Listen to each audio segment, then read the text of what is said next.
Okay, fed the cats. Okay. Hello, hola, Marco. Yeah, I know it's been a while. Okay, but I have some news. I finally have scheduled my surgery for removing the excess skin and fat tissue that hangs around my middle. Okay, I had my pre-op with my doctor, Dr. Ping Song, on April 3rd, and he went over what they're gonna do.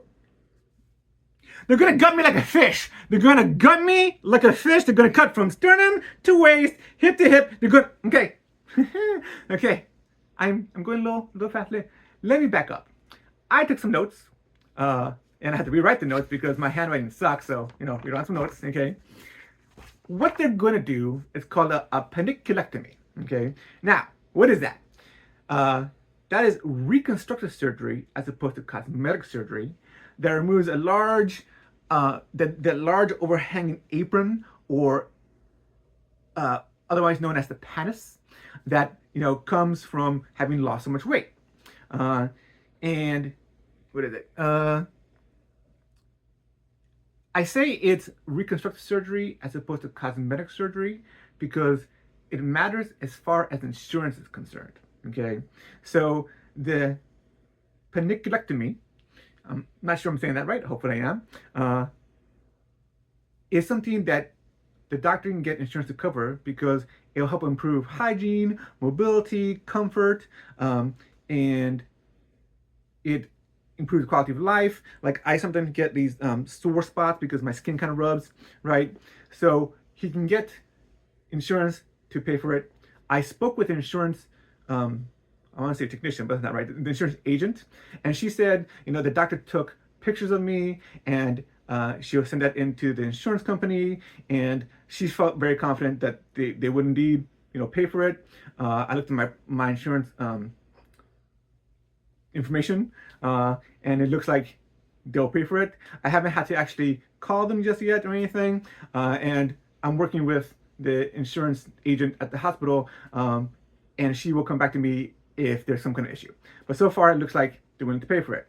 So this panniculectomy, okay, is different from a tummy tuck or a abdominoplasty. Okay, why? Because a tummy tuck tightens the abdominal muscles. The surgery I'm having isn't going to do that. Okay, and another thing is that the surgery I'm going to have doesn't preserve necessarily the belly button. Okay, so what they're going to do again? Okay, they're going to cut from sternum down to, you can't see it, waistline. Okay, and from hip to hip. Okay, this is, what do they call it? Okay, this is called an anchor type or a fleur-de-lis pattern, and is used when excess skin exists both vertically and horizontally. The doctor said that he may or may not be able to, have me keep my belly button, which is fine. I mean, I guess it's not really a big concern, but a tummy tuck and abdominoplasty would keep that belly button and tighten the muscles, and it is cosmetic surgery as opposed to reconstructive surgery, and that insurance probably wouldn't pay for. As I understand it, I did not ask the doctor this, I kind of looked it up later, but as I understand it, I can have this surgery now, I'm going to refer to it as the panny, and then later I can have a tummy tuck if I really want to, which I might do. Right now, I just want to get rid of this middle part because it is uncomfortable. It makes things, it's a little harder with yoga, CrossFit, Pilates. It just makes things a little harder. Okay, now, what else is there? Okay, recovery time. Ooh, boy, okay. What do you say here? Yeah, okay. So, recovery time is going to be 6 to 8 weeks. The first 2 weeks, I'm not allowed to drive. I'm not allowed to go anywhere. I'm not allowed to do much of anything, really. I'm going to have 3 drains put in. And what is this? Okay. So yeah, so for the first 2 weeks, that's the highest risk for wound separation and for fluid accumulation. So that's when I'm going to have 3 drains put in. I'm going to have pain, tightness, and swelling. in the expected areas. I'm not allowed to drive. I am encouraged to do some light walking. I'm not encouraged to simply sit all day or to lie down all day. And this is to prevent blood clots. So for the first 2 weeks, nothing really, just light walking. And I've already, put in PTO for work, at least for the first week. For the second week, I'm thinking I could probably work from home if they let me. I'm still working that out. So I have my surgery scheduled for April 24th, and I have my post-op a week later. And it's possible that they might remove the drains then, but we'll see. So weeks 3 through 6, controlled healing. The drains are usually removed during that window. My energy should, gradually return. I should be able to stand upright, without too much pain or soreness. I'll still be wearing compression garments. Like I'm wearing one now. I'm still wearing this now just because it's comfortable. It keeps everything in place. Again, everything moves around too much, and this keeps everything in place. What else is there? Oh yeah. Okay. So after 6 to 8 weeks, I should have more functional movement. I should be able to return to yoga and do some light yoga, maybe some light CrossFit, maybe see my personal trainer again. And I should be able to do more than just walking around, but still no heavy lifting. I actually asked the doctor, if I could have maybe like a 10-pound weight by my bed, maybe do some chest presses, maybe some curls. And he looked at me, deadpan, and said, no, don't do that. No, okay? There's no ambiguity. There's no, well, maybe, no, don't do that. Okay, fine, I guess. I'm concerned about losing my gains, right? I've gotten pretty, physically fit over the years. I've gotten, stronger, faster. I don't want to lose that. And resting for 6 weeks, yeah, I can't do anything, right? I can barely, just walking really, okay. But I don't want to hurt myself, and I don't want to make things worse, okay? So again, I can walk short distances. I can use stairs carefully if necessary. I can shower often after drains are removed. Shower once cleared, often after drains are removed. Okay, I can eat normally and hydrate well. I have a bunch of protein shakes ready to go because I don't want to cook. Okay, I bought 40 or 50 protein shakes, Premier Protein, my favorite. They're good, like variety. Okay, ready to go. Also got some Quest bars and some protein chips. Again, I don't want to cook. I don't want to stand over a stove too much. I do kind of, walking's kind of cool with me. But basically, I'm going to be drinking my food for a while. And I'm going to be wearing compression garments as instructed. Okay. Again, what I can't do during this time, I can't drive. I can't lift anything heavy. I can't exercise hard during CrossFit or yoga. I may have trouble standing up fully erect at first. And I shouldn't sit or lie down without support early on. And I shouldn't only sit and lie down for too much. I should get up and walk around. What are the drains for? Okay, awesome. The surgical drains, also called Jackson Pratt or JP drains. Okay. Each drain connects to a small bulb that creates gentle suction. So after the panny, my body can produce blood, lymphatic fluid, and inflammatory fluid. Without the drains, the fluids could collect into what's called a seroma. What's a seroma? Okay, so a seroma during surgery, the tissue is removed and small blood vessels and lymphatic vessels are cut. As my body heals, it naturally leaks a clear, pale yellow fluid called cirrhosis fluid, made from blood plasma and lymphatic fluid.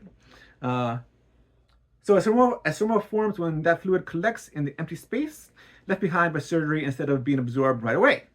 And it's very common in this kind of surgery. So that's what the drains are for. Yes. How many drains? We're gonna have 3 drains. Again, it should be about a week to 2 weeks. I'm hoping that they can take the drains out after the second week when I do the post-op. I really like that. But, that's not guaranteed. I'm going to be emptying the drains like several times a day. I'm going to have to measure and record the output, and I'm going to have to, provide those measurements during my post-op visit. What is it? If a seroma becomes large or persistent, it can delay wound healing. It can cause discomfort and increase the chance of infection. So yeah, don't want that. Yeah, okay. That's that. That's the seroma. Okay. Now, he went over the procedure again. He went over what's going to happen. It is an outpatient surgery, so I cannot drive myself. I cannot leave the hospital by myself. Therefore, my brother is going to drive me to the hospital. I think he said he's going to leave because the surgery is a couple hours, and he'll come back to pick me up, and then I'll be at home for the remainder of the weekend. They gave me a list of things of what to do, not to do, like don't eat. I can drink, but not to eat anything. Just before, nothing too unusual really. Just be ready to get surgery. It's nothing unusual. But so I talked to the doctor. Okay, went over the surgery, what to expect. Then I talked to the insurance agent. She told me, what they're doing to get this to go through with the insurance company. And then I had pre-op exams, specifically an EKG. Okay, I had an EKG for my bariatric surgery, and at that time, it was determined that I have a right branch bundle block. Just to clarify, an EKG is an electrocardiogram. It's non-invasive. They put these wires up to you, okay? And an EKG shows your heart rate, my heart rhythm, regular or irregular, my electrical conduction patterns, and it clues to prior strain or injury, okay? Now, I again have a right branch bundle block, which just means that the electrical signals on the right side of my heart is slower than the left side of my heart, so it doesn't, beat exactly the same time. It's not really an issue. I had it when I had my bariatric surgery. It's not really an issue. The issue is my heart rate, okay? So there I am, I'm sitting down, okay, they have these wires hooked up to me. I don't know if it's a technician or a nurse, or maybe a nurse technician, but the guy, okay, who was conducting the test, okay, he looks at the paper, he looks at me and says, "Excuse me, I'll be right back," and then leaves. And like, is there a problem? Okay, now I did not tell the guy that I have a right branch bundle block, so I assumed that's what he was concerned about. So he goes and comes back with another person. Again, I don't know if this person was a doctor or a nurse or what have you, but she did a blood pressure test with the stethoscope, and she counted out, and they saw that I have a particularly low resting heartbeats per minute, okay? 39 heartbeats per minute. That is called a bradycardia, really slow heart rate. So a average person has a heart rate of between 60 to 100, I think it was. An athlete might have a heart rate from like 40 to 60, a resting heart rate from 40 to 60. I was, 39. Like I was in the high 30s. Okay, this caused concern. So that was on Friday, April 3rd. The following Monday, I go back for another examination.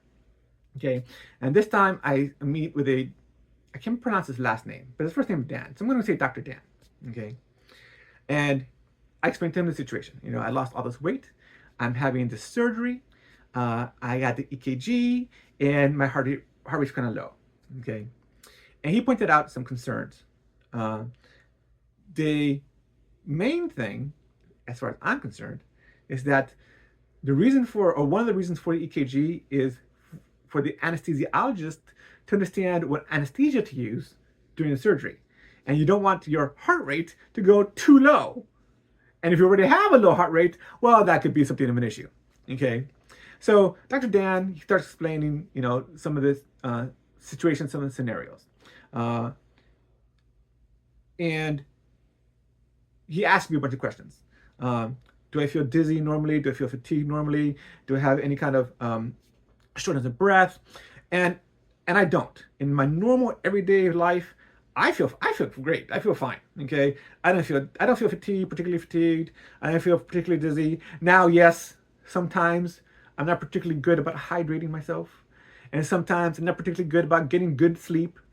And during hot yoga, if I didn't dehydrate myself, and if I really push myself, because sometimes I push myself a little too hard, then yeah, I'll feel a little dizzy, a little faint. Okay, but that's only because at that particular time I'm dehydrated. I'm working too hard. Now, admittedly, when I first started at hot yoga, yeah, I would get like dizzy and sometimes come close to fainting. Okay, but that was like I began yoga like a year ago in March, and now I can do every class and I feel fine. I mean, I'm tired, I'm sweating, I'm fatigued, but I'm not passing out. Not unless I really push myself and I don't drink enough. But I'm no longer to the position where I'm about to pass out, which I was when I first started.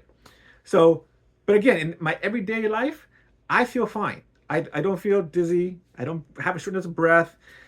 I can act just fine. I don't have any heart palpitations. I feel good. And he said that was good. He suggested that possibly maybe in the future I might need a heart pacemaker. But for right now, things look okay. But then he went out and got a second doctor, Dr. Yusuf. And Dr. Yusuf explained a few more things. Okay, so what Dr. Yusuf said he wants to do is an echocardiogram and a stress test. Now, what's an echocardiogram? Okay, I didn't know exactly what it was. Okay, but an echocardiogram is an ultrasound of your heart. Okay, it creates a real-time image of your heart's chambers, walls, valves, and blood flow. Okay, and it just tells the doctor, the size of my heart, how strong my heart muscles contract, my valve functions, whether the muscle walls are thickened or weakened, and my overall pumping efficiency. Why it matters? Because my heart rate per minute is really, really low, and they want to know that I'm pumping enough blood through my body. The doctor's got to rule out certain things, so you got to rule out abnormal thickened muscles, impaired pumping, effects of long-term prior obesity on my heart muscles. However, again, I feel fine. Because, just because you feel fine doesn't mean you are fine, but still, they're going to do an echocardiogram for that. Then they want to do a stress test. Okay, so what's a stress test? A cardiac stress test. It evaluates my heart performance while I'm working out under exercise. Usually they have it on a treadmill or bike, but I believe he said I'm going to do a treadmill while I'm hooked up to an EKG. And the doctor's going to monitor my heart rate, my rhythm, my blood pressure, and what they're looking for. Can my heart appropriately increase its rate with the exertion? Does my blood flow stay adequate during the stress? Do I have any dangerous rhythms that might appear? And how fit my cardiovascular system is. It's important for me specifically because, my heart needs to be able to respond normally during stress. And if not, then, that might be an issue for me. And a low resting heart rate could be masking some condition besides, it could be masking some condition. And what concerns me most is that the doc said, depending on the results of the stress, that they might postpone the surgery. That frustrates the F out of me. I do not want to postpone the surgery. I don't care how bad my heart is. Okay, you work out the anesthesia. Okay, work it out. I don't care. Give me the damn surgery. Okay. And again, I feel fine. And I told the doctor this. I feel fine in normal everyday life.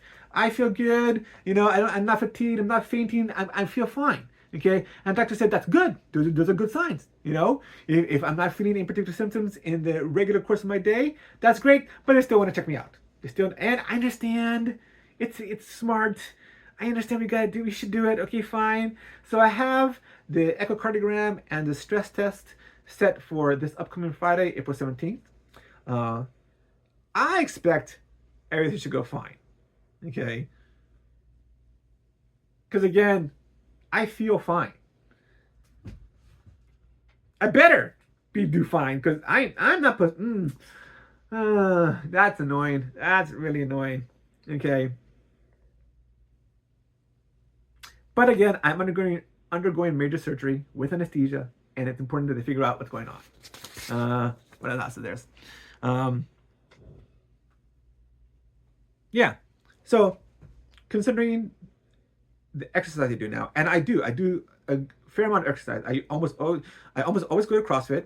I almost always go to yoga. So I usually do like 2 exercises a day. Sometimes I go to CrossFit, my personal trainer, and yoga. Every so often I go to CrossFit, my personal trainer, yoga, and Pilates. I've definitely increased my physical fitness, both cardiovascularly and strength-wise. Today at CrossFit, we had 6 sets of cardio workout. We had the row machine, the bike, and then for me, a 200-meter run. Previously, like last year at this time, there's no way in hell I was doing a 200-meter run once. Okay. Today we had 6 sets of 200-meter runs. Now for me, it was more like a 200-meter jog. Okay. Except for the last one. For the last one, I really tried to push myself. I tried to actually run as fast as I could. I got some speed, and I know it because I can actually feel some wind in my face. Okay, not a lot, but a little bit of wind in my face. And then when I got back into the gym, I kind of collapsed because, you know, I couldn't breathe. But not because of my heart. Not because of my heart. Because my lungs just were like, okay, that's why. But not because my heart is fine. Okay, I definitely felt the beating. It was good.